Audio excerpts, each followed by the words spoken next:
Last week, the world has seen class politics come back to life. This is international class solidarity, a mass political general strike against imperialism. When is the last time we saw anything like this?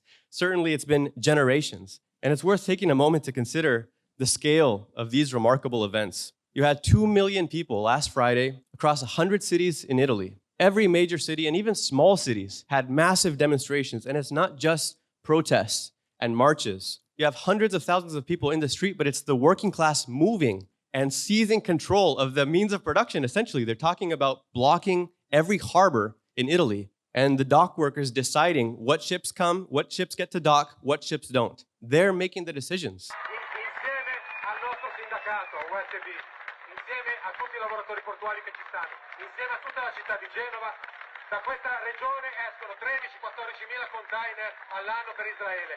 Non esce più un chiodo. Lanceremo lo sciopero internazionale, bloccheremo le strade, bloccheremo le scuole, bloccheremo tutto. That is an element of workers' control. You had the largest demonstration in Rome in 50 years. The trade union leaders estimated that it was up to 1 million people just in Rome alone. 150,000 in Milan, 150,000 in Bologna and Florence each. Demonstrations that were stretching 2.5 miles long as the procession's coming down the street. You can't even see the end of it. 80,000 people in Naples. The largest demonstrations they're saying in a lot of these cities in 25, 30 years. They blocked the roads, all the major highways, railways, of course, the harbors, airlines, oil refineries. And you had participation in Italian industry, in the factories, of between 60 and 80%. So these streets are not just filled with random activists or students or demonstrators. All of the youth were out there as well. But you have metal workers and auto workers and teachers and firefighters and healthcare workers and airline workers organizing as workers. There's construction sites, and the construction workers are waving to the procession going by and giving fists of solidarity and joining the procession. You had one sign in the street that said, "We wanted to liberate Palestine, and now Palestine is liberating us." Because the Italian working class for a long time has felt this growing discontent and has not found an outlet for that discontent. And now the struggle of Palestine is becoming the focal point. It's becoming the lightning rod that gives an expression to all of this. They're learning also from the movement in France. We've had several national strikes in France. Building on this movement, block everything. Bloquons tout. They've brought down the 5th prime minister that France has had in the last 2 years. Le Cornu, the last prime minister, he lasted for less than 14 hours. It was like 835 minutes. And luckily, Macron has appointed the 6th one yesterday. But someone, a comrade, pointed out the French ruling class is literally out of ideas. They reappointed Le Cornu. So he's going to come back and give it another try and see if the French working class accepts it this time. They've been saying block everything, but how many times have we seen demonstrations that say shut it down? And people shout that into a megaphone, but what are they shutting down? And we've been pointing out, if you really want to shut it down, this is possible. But it's not going to happen by marching from point A to point B. And it's not going to happen just by shouting slogans in the streets. It needs to be a movement of the working class. And for a long time, people didn't understand what that could look like. Now they have a crystal clear image in front of them. This changes. This is the beginning of a new epoch of the class struggle in Italy, in Europe. This struggle is not going away. At the same time that the Italian working class was moving, you had 2 million people in Spain. 500,000 in Madrid alone, 300,000 in Barcelona. The Spanish working class is stirred by this.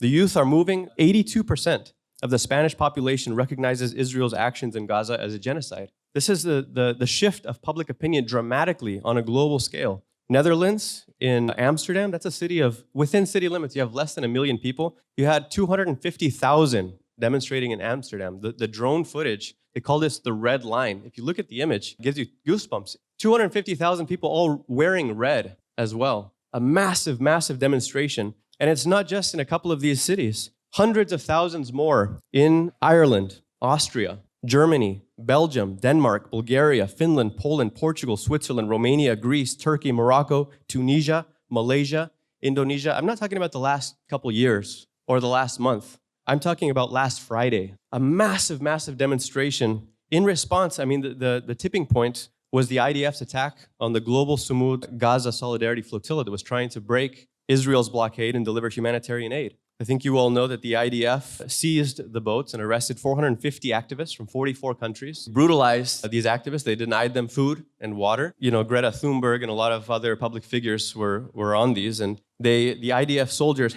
they forced Greta Thunberg to kiss an Israeli flag, and they wrapped her up in it and marched her around to parade her. What force acts like this? A force that is used to acting with impunity. A force that's used to doing whatever it wants with no force out there to say, you can't cross this line. But the workers of the world are seeing this. The workers of the world are drawing the line now. World sentiment has turned against the Zionist state. Anti-imperialism is coming forward. This disgust at genocidal crimes. Israel has become isolated on the world stage, and US imperialism is increasingly isolated on the world stage. Marco Rubio said just a week ago, we cannot ignore the impact that this has had on Israel's global standing. Trump just last Saturday says, Bibi has gone too far in Gaza, and Israel has lost a lot of support in the world. Now I will return all that support. I can make a prediction right now. He's not going to return that support. Phase 1 of the ceasefire agreement has been agreed to, but there's a lot of other phases here.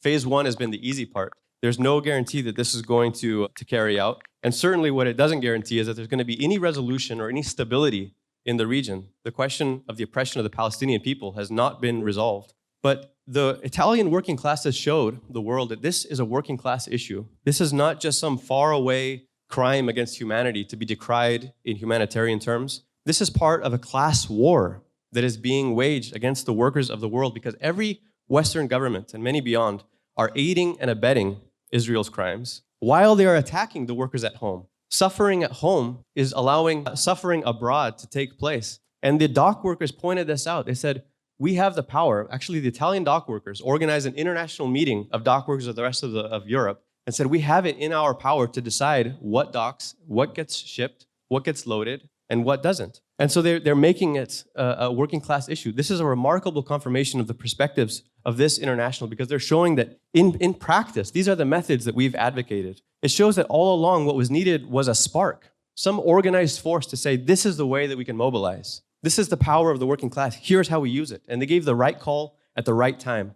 And it wasn't just a random group of activists from the outside. It was organized workers. It was these dock workers saying, if they touch the flotilla, we're going to shut it down. And we're not just saying we're going to shut it down into a megaphone. We're going to paralyze the economy. And they begin with the docks. And they call on mass solidarity from the local population. And big demonstrations come up and back up the dock workers. And they do begin to shut it down. And that movement begins to spread. And initially, the CGIL, which is the National Federation of Trade Unions in Italy, it's like the AFL-CIO in the US. They have 5 million workers. It's a very conservative leadership. This is the establishment labor leaders. Initially, they opposed it. They had no intention of calling a general strike. But the movement from below forced them to. It forced them to get on board. The pressure that they were feeling from their own ranks forced their hand. And suddenly, this 5 million strong union confederation is calling for an official general strike, and that is the way that you mobilize the mass of the working class. It cannot be done by a small minority. It cannot be done from the outside. It needs to be done from the top. It needs to be done from the organizations of the working class, and this shows how this can happen. Now, of course, this hasn't happened in the US yet, but it can, and it will. That's the lesson of these events, is that before the Italian workers moved, you could have looked at that situation on the surface and say, why are people not moving? Why is there so much apathy? But the discontent was building below. It was waiting for an outlet. As soon as the outlet's provided, you see this explosion of a social wildfire. That is waiting to happen in the United States as well. Now, we have a very passive, conservative labor leadership in this country, an incredibly pathetic labor leadership that has overseen a decades-long decline. And the apparent ebb in the Palestine solidarity movement in this country is largely due to that, to the role of the labor leaders. But that dam of silence and inaction, that can be broken. Those floodgates can be broken. And then everything can be ignited. That's the lessons of this.